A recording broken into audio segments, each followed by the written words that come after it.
Fala aí, galera, como é que vocês estão? Vocês estão bem? Hoje o assunto para falar com vocês é a respeito da voz de Deus. A majestosa voz de Deus. E por que eu quero trazer esse tipo de coisa? Esse tipo de pensamento sobre a majestade da voz de Deus? A gente ouve por aí diversos pontos sobre o que é a voz de Deus. Pessoas basicamente ensinando a vocês a ouvirem a voz de Deus como se isso fosse algo que seria capaz de ser ensinado, algo que a gente poderia viver e pensar e agir em prol de escutar a voz de Deus, mas pouco se entende a majestosa voz de Deus. Salmos 29:4. A voz do Senhor é cheia de majestade. Quando eu trato desse ponto da voz de Deus, eu lembro que ela é soberana. E é soberana num nível que ela é descrita até como se fosse um trovão. Muitas das vezes a gente lendo a Bíblia, por exemplo, no livro de Êxodo, quando Moisés sobe ao monte para orar no lugar do povo, e o povo fala com Deus, porque a voz que saía de lá era como se, que saía daquele monte era como se fosse um trovão, causando medo nas pessoas que não criam em Deus plenamente. E pensar que esse fenômeno da natureza, o trovão, o raio, é algo tão grande, tão poderoso, me faz pensar como os antigos pensavam sobre a voz de Deus, como esse algo majestoso e soberano, como um trovão. Outro ponto em que a gente pode dizer que a voz de Deus é a própria Bíblia. Deus usa a Bíblia como sua própria voz. E é por meio da sua palavra, e ter a palavra dessa forma nos dada por ele, com o ser humano escrevendo a voz do Altíssimo. As Escrituras evidenciam isso de uma maneira muito surpreendente. Quando a gente fala da voz de Deus, muitas vezes a gente espera encontrar uma voz como se fosse a minha mesma, que é algo audível. Eu cresci no meio pentecostal, eu cresci na Assembleia de Deus. Muitas das vezes eu escutei as pessoas falando, eu ouvi a voz de Deus audivelmente. E eu ficava meio assim porque, poxa, eu queria também escutar a voz de Deus, e parecia que Deus para mim estava em silêncio, até perceber que Deus falou. E Deus não falou numa língua estrangeira, numa língua que o ser humano não seria capaz de entender. A voz de Deus foi ouvida nas Escrituras e numa língua humana. Deus falou da língua dos homens. E eu quero trazer aqui 3 pontos a respeito dessa majestosa voz de Deus que o salmista diz, que a voz dele é cheia de majestade. O primeiro ponto é a essência da majestade da voz de Deus. Qual é essa essência? Quando eu olho para a essência de Deus e busco quem ele é, automaticamente eu vejo a sua majestade. Isso também está intrínseco à sua voz majestosa. Deus é o criador de todas as coisas, o criador do mundo, o imperador do universo. Quando ele fala, é com a voz de um rei, com a língua de um monarca. É cheia de majestade. Porque a essência de Deus também está em ele ser esse rei. A palavra de Deus, a voz, a palavra que a gente escuta através das Escrituras, esta palavra é imaculada. Ela não contém erros ou o menor grau de falácia. A palavra de Deus é tão verdadeira que se a gente olha para tudo aquilo que é mentira, a gente não encontra majestade na mentira, mas a gente encontra majestade na verdade. Então, a palavra de Deus, parte da sua essência, é majestosa porque é a verdade. Uma voz majestosa é uma voz de comando. O homem ele pode falar a verdade, mas mesmo assim não é algo majestoso. O homem irá falar num tom em que não chamará atenção. Então, um homem falando é comum aos seus semelhantes, mas quando Deus fala e dá comando, ensina leis, ensina regras, mostra a sua vontade, o seu desejo, e essa é a essência da verdade, e essa é a essência da verdade de Deus, ele chama a majestade para ele através disso. Encontramos também a essência da majestade quando Deus fala, seja pelo púlpito, com o pregador, seja pela sua palavra. É nosso dever ficar calado diante da majestade de Deus. A majestade de Deus está prestes a falar. A gente deve ficar quieto. É assim que a gente deve lidar com a majestade da voz de Deus. Apenas escutar. A gente gosta muito de falar. A gente gosta de dar muitas opiniões.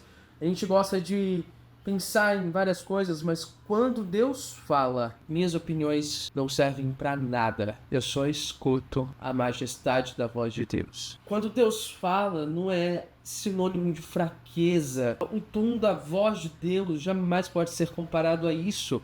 É uma voz poderosa, uma voz que é capaz de transformar o coração imundo do ser humano, completamente endurecido pelo pecado, em um coração de carne cheio de amor. Outro ponto que eu quero trazer aqui também é a constância da majestade da voz de Deus. A voz de Deus, assim como a voz do homem, tem seus tons e seus graus de sonoridade. Mas independente se Deus está falando mais manso ou se Deus está sendo mais enfático na sua lei, e até mesmo uma palavra como ira, como por exemplo, afasta-se de mim, porque eu não te conheço, ainda assim essa voz é majestosa, mesmo que tenha nuances na forma de falar. Às vezes a voz de Deus é uma voz gentil e instrutiva, que ensina o que Ele quer que a gente aprenda sobre o seu caráter e sobre suas leis e sobre o seu ser. Ele explica, ele expõe e ele declara. É a voz de Deus,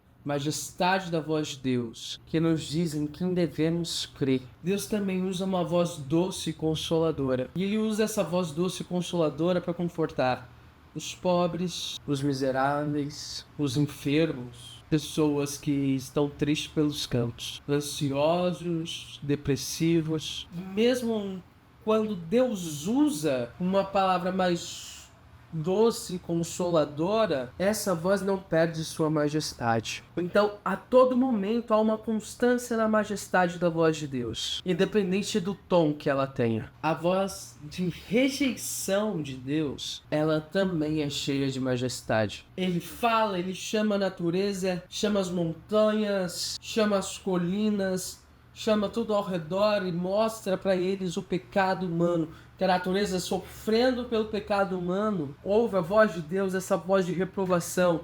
O ser humano caído ouve a voz da reprovação de Deus, dizendo: quem te contou que você estava nu? Quem falou? Quem descobriu o seu pecado? Adão aponta para Eva: foi a mulher que tu me destes. E a mulher aponta para a serpente me enganou. A voz de Deus na rejeição, ela é tão majestosa que nos constrange e mostra quem realmente somos, miseráveis e pecadores. A voz de comando de Deus também é extremamente poderosa. Quando Ele diz para nós que somos seus filhos o que fazer, como fazer, mas principalmente o que fazer para sentar à mesa quando estamos em comunhão na Santa Ceia, por exemplo, e lembrar do seu sofrimento. Deus até escolhe pessoas que ninguém dá nada para falar através dessa pessoa, como um instrumento, porque quanto menor o instrumento, maior será a majestade da voz de Deus. E a gente olha todas essas nuances da voz de Deus e ela continua constante em sua majestade. Quero trazer um terceiro e último ponto. Há uma eficiência na majestade da voz de Deus. Essa voz é tão eficiente, mas tão eficiente e tão majestosa nessa eficiência que quebra até o pior dos pecadores. Quebra o mais orgulhoso dos pecadores e teimoso diante dessa palavra, diante dessa voz. É uma voz em movimento vitoriosa. Não há uma montanha em pé, não há um grão fora do lugar, não há uma estrela que não esteja ali pela vontade da voz de Deus. Ela é eficiente nesse ponto, em que deixa tudo ordenado. Ela é eficiente uma vez que ela divide, pois onde há a palavra de Deus, onde a palavra de Deus for pregada e a sua voz foi ouvida espiritualmente, não há nada que não possa ser repartido. É uma voz que é dividida. É uma voz que é compartilhada. A voz de Deus, ela é tão eficiente e majestosa que o que quer que o homem tenha dentro de si mesmo, seus orgulhos, seus pecados, Deus pode fazer sair tudo em um único momento pelo soprar da sua voz. Se Deus tem um desejo de restaurar esse homem, Ele vai fazer.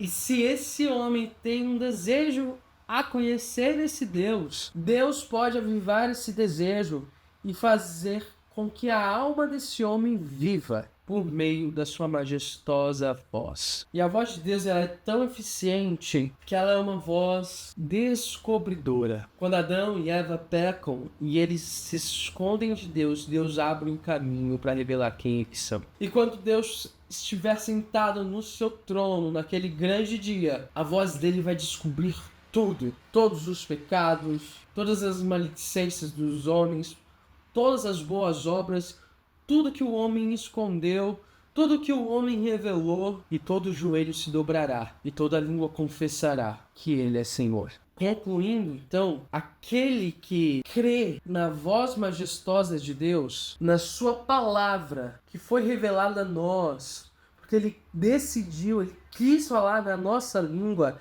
crer no seu Filho e for batizado, será salvo. E aquele que não crê, não ouve essa voz e não se arrepende, este já está condenado. Ouçamos a voz de Deus, a majestosa voz de Deus. Esse foi meu recado para hoje. Espero que vocês tenham gostado. Até a próxima.